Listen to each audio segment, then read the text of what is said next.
格ゲー喫茶ハメジュン。ここは格闘ゲームを愛する人たちのたまり場。マスターのハメコです。ハメジュンの常連客歌広場純です。アルバイトのいつかです。マスターのハメコ。数々のビッグイベントで実況解説を務め、ゲーム記事の執筆もこなす格ゲー通。アルバイトのいつか。ガールズバンドのギタリストとして活躍中、格ゲー初心者のゲーム大好き女子です。常連客の歌広場純。ゴールデンボンバーのツアー中にアケコンを持ち回るほどの大のゲームフリーク。いつかちゃん最近どう？格ゲーの練習うまくいってる？最近ちょっとレバーの持ち方を変えて、なんかちょっとうまくいってないような気がします。そうなんだ。でも格ゲーも恋愛もいい距離感で付き合わなきゃダメだよね。ザンギの中パンと同じ。当てるだけが脳じゃないんだよな。いつかちゃん、外の掃除お願いします。ちょい。僕ちんの話聞いてた。いらっしゃいませ。いらっしゃいませ。こんにちは。サムライスピリッツの牽制のお二人じゃないですか。どうも。お願いします。お願いします。ありがとうございます。今夜の格ゲー喫茶ハメジュンはサムライスピリッツを大特集。1人目のお客様はスコア選手。豪快な攻撃を繰り出し、プロとして見せるプレーが魅力。11月に行われたカナダカップでも並みいる強豪を抑え優勝を果たしました。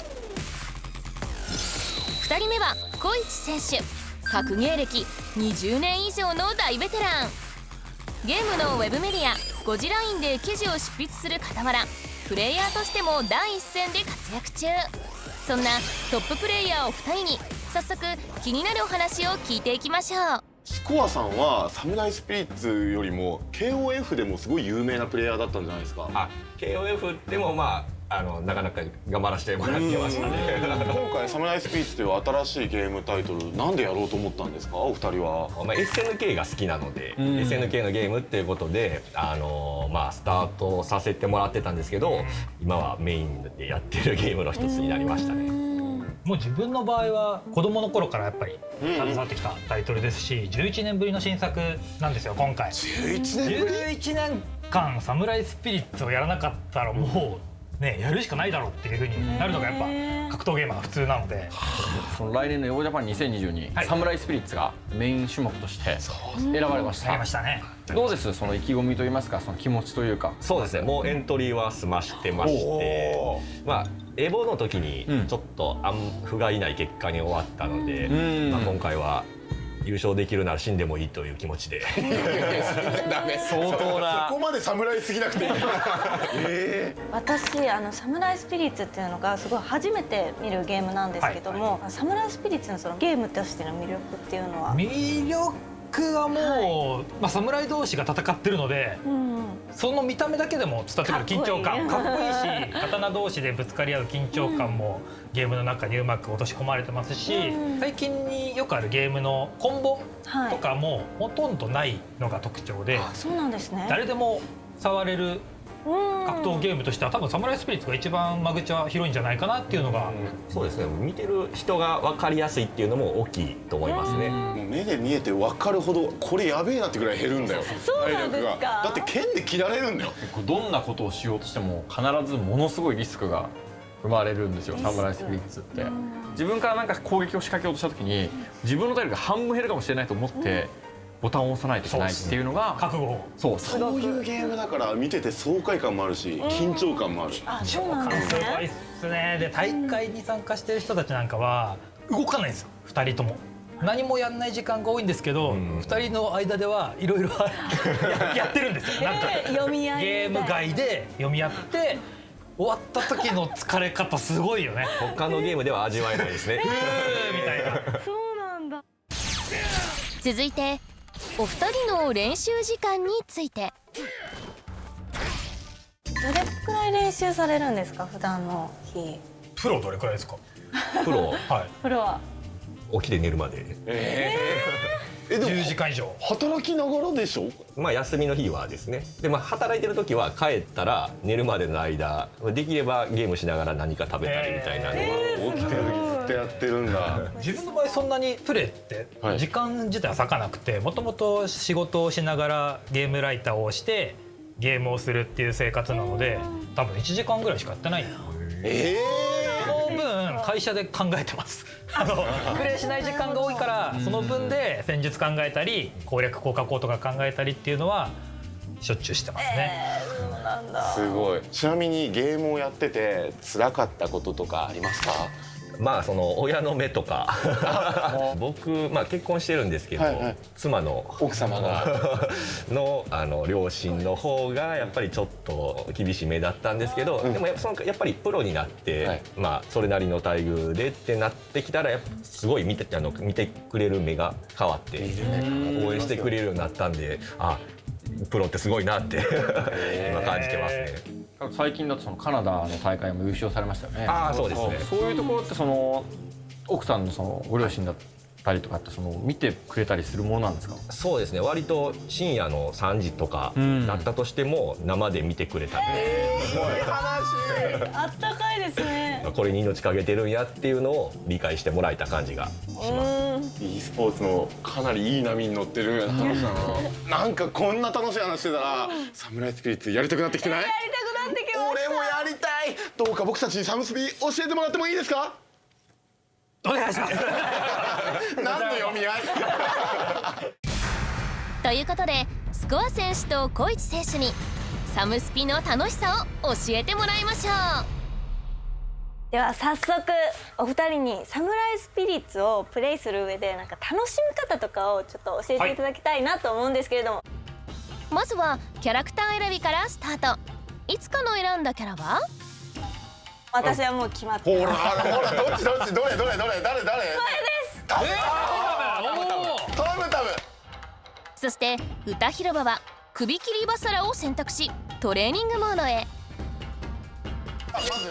基本的な攻撃パターンは弱切り、そうです。中切り、長いね。そして強切りの3種類。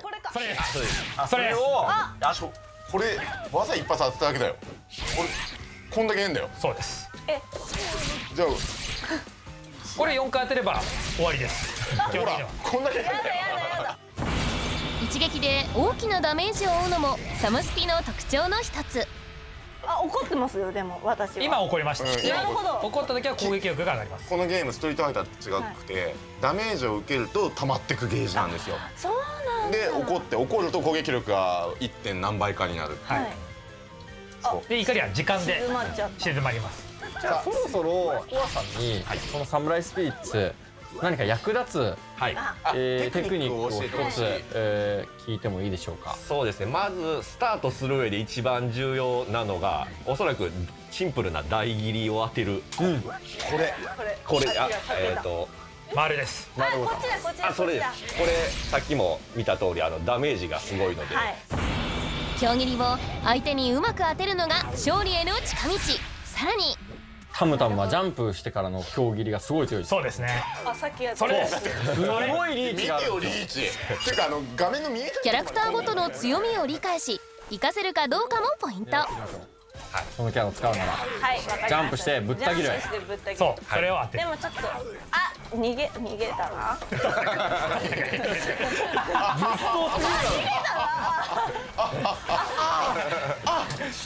何ですか？ありますあります。今の何ですか？影魂。ほら楽しくない？見て。歌広場が使う首切りバサラにはタムタムにはできない影魂という技が。私のなんかそういうのないんですか？ない。さらにこんな技も。深いと当たんないですよ。そして俺もこれ武器飛ばしね。武器飛ばし。はい。そんなの怒ってる時に武器飛ばしをされると攻撃の手段を失うため一瞬で不利な状況に陥ってしまいます。今の武器飛ばしは怒ってる間に出すことができて相手の武器を飛ばせるので一気に侍が武器を落としたらそれは不利になりますと。無理です。小市さんにも一個何かちょっと、じゃあちょっとシステムで一番大きなダメージを与えられる一戦はいやっぱ覚えないとなっていうところで、まずですねこれで ABC、はいそうです ABC 爆発 ABC 爆発でもう一回 ABC ゲージがある状態なら出せます。これで大体半分やります ABC2 回押しただけでで今怒りゲージあったでしょ。これを怒り爆発するんですよ。で一戦するとすごい強い技なんだけどもう怒れない。怒りゲージがなくなっちゃうんですよ僕。もうこれないほら感情を失ってしまうんです。なるほど。だからすごい重要な一発逆転の技なんだけれども、その代わり怒れなくなっちゃう。そうですねなるほど。だから大事なの最後のラウンドとかに使うから。そうです。1回の対戦中に一度しか出せない一戦。この大技を繰り出すタイミングが勝敗を大きく分けます。よしさんが喜ぶわ。よしやってみようか。やってみよう。やります。やってみよう。サムスピの基礎を一通り覚えた2人。それでは実際に対戦してみましょう。高度なテクニックに気づきましたね。ダッシュ中切りをカラキャンして大丈夫大丈詳しいですね、さすが。マジで詳しいです。何年前なんだこれ。絶対にほらあ無理か。やりすぎなんだが。競技だ。危ないですよ危ないですよ。あ無理。止まって死んでん絶対これ。いつかちゃん。あでも天才なんだけど。お見事。終盤に一戦を繰り出したいつかの勝利。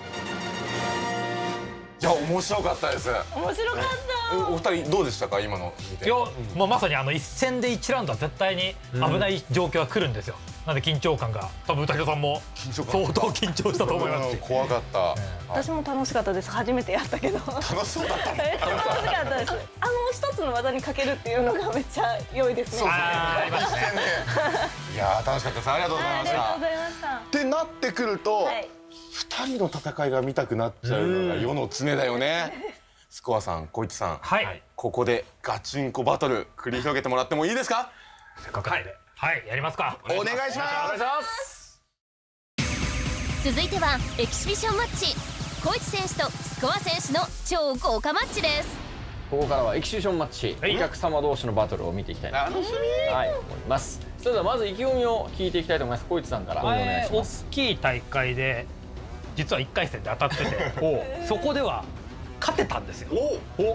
なので普通にやれば勝てるだろうなと頑張りたいなっていう次第です。スコアさんにも意気込みを聞いていきたいと思います。もちろん2度目はないです。プロっぽい。色はない。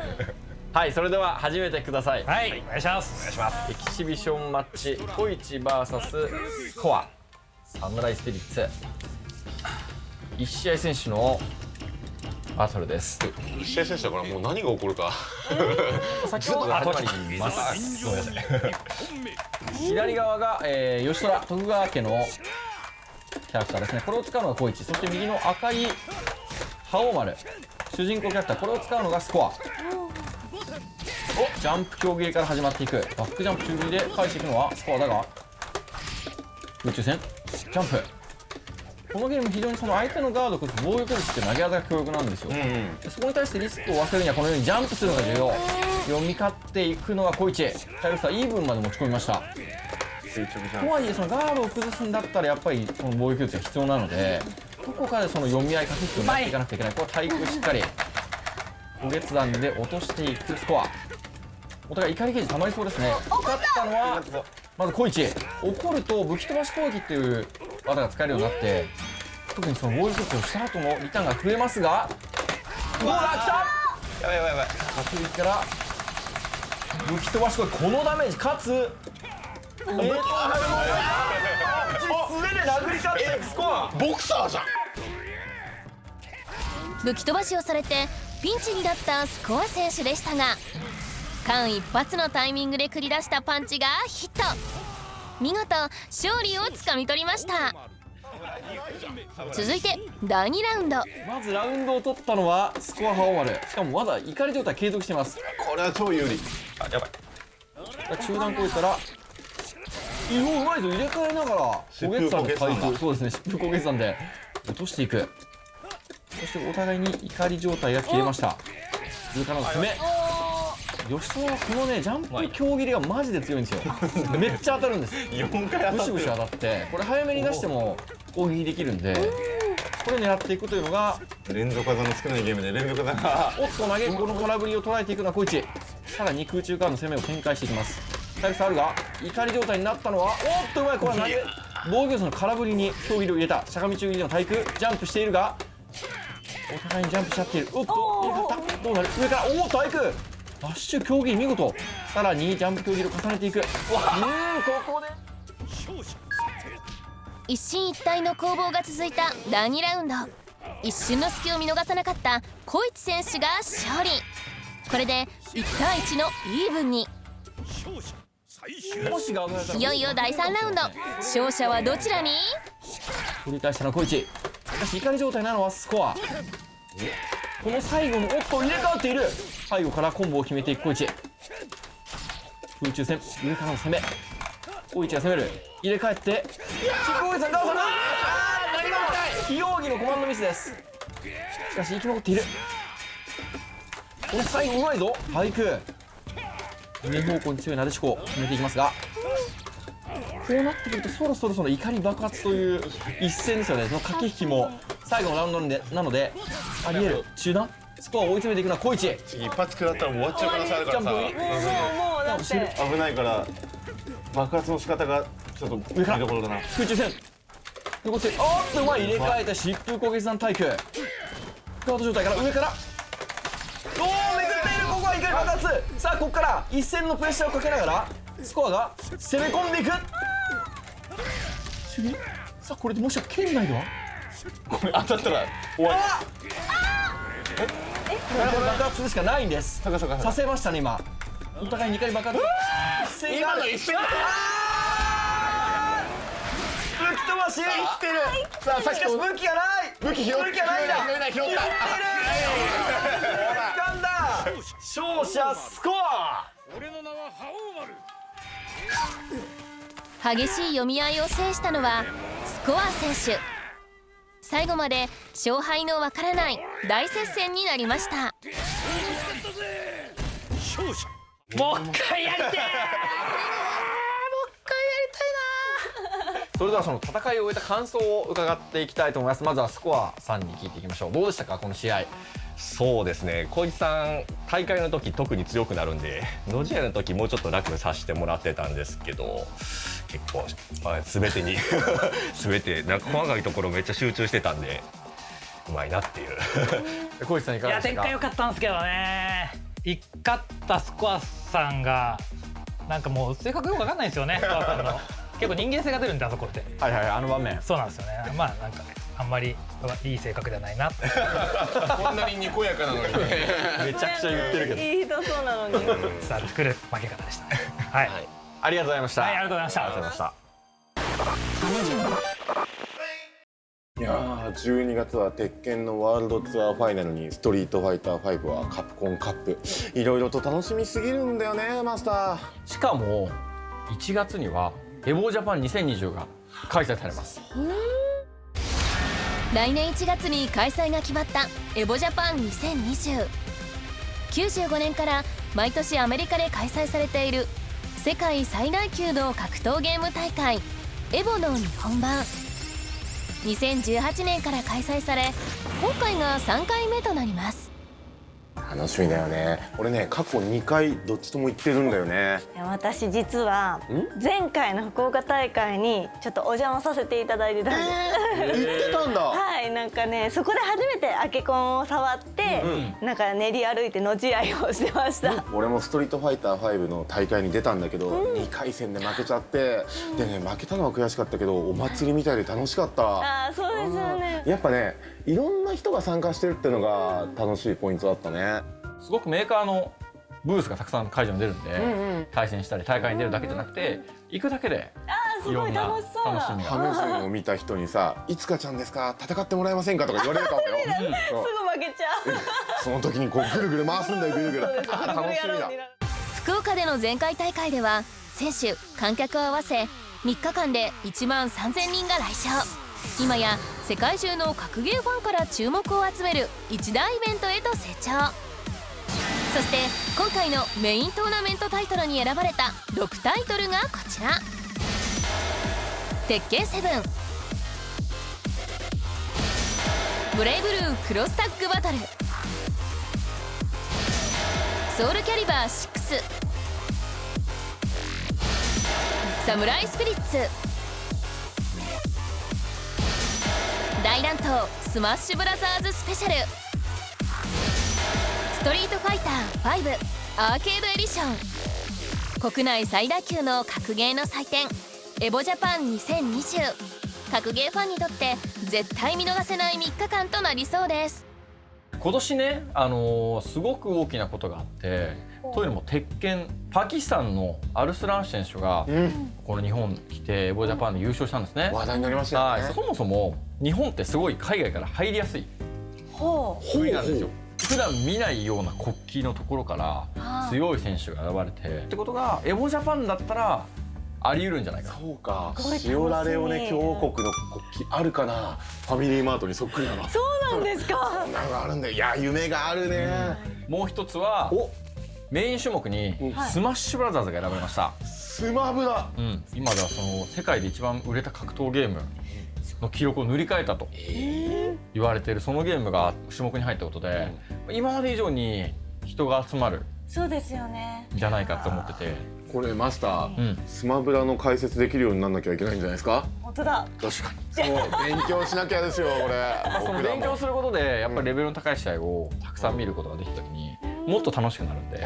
そう、普段自分たちがやらないゲームのタイトルを見て盛り上がりを感じるっていう機会もエボジャパンならではなんですよそうなんでね。すね。そして大会の参加資格なんですけど、基本的にはエントリー無料、12歳以上であれば誰でも参加できます。助かる。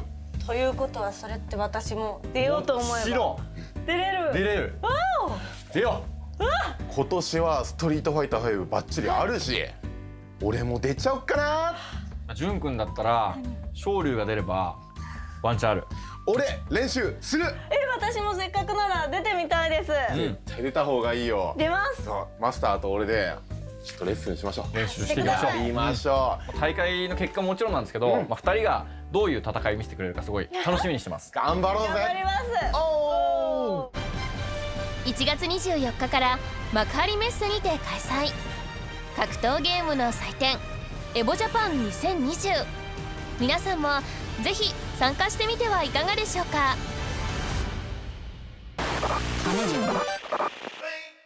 はい、ということで今夜のお客様は小市さんとスコアさんでした。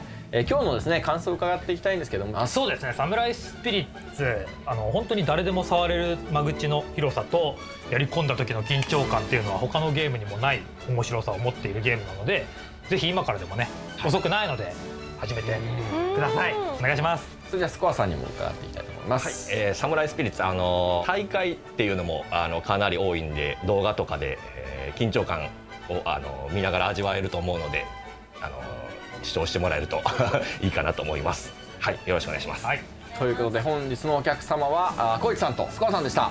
またのご来店をお待ちしております。ありがとうございました。次回はストリートファイター5アーケードエディション、ネモ選手、板橋ザンギエフ選手が来店。お楽しみに。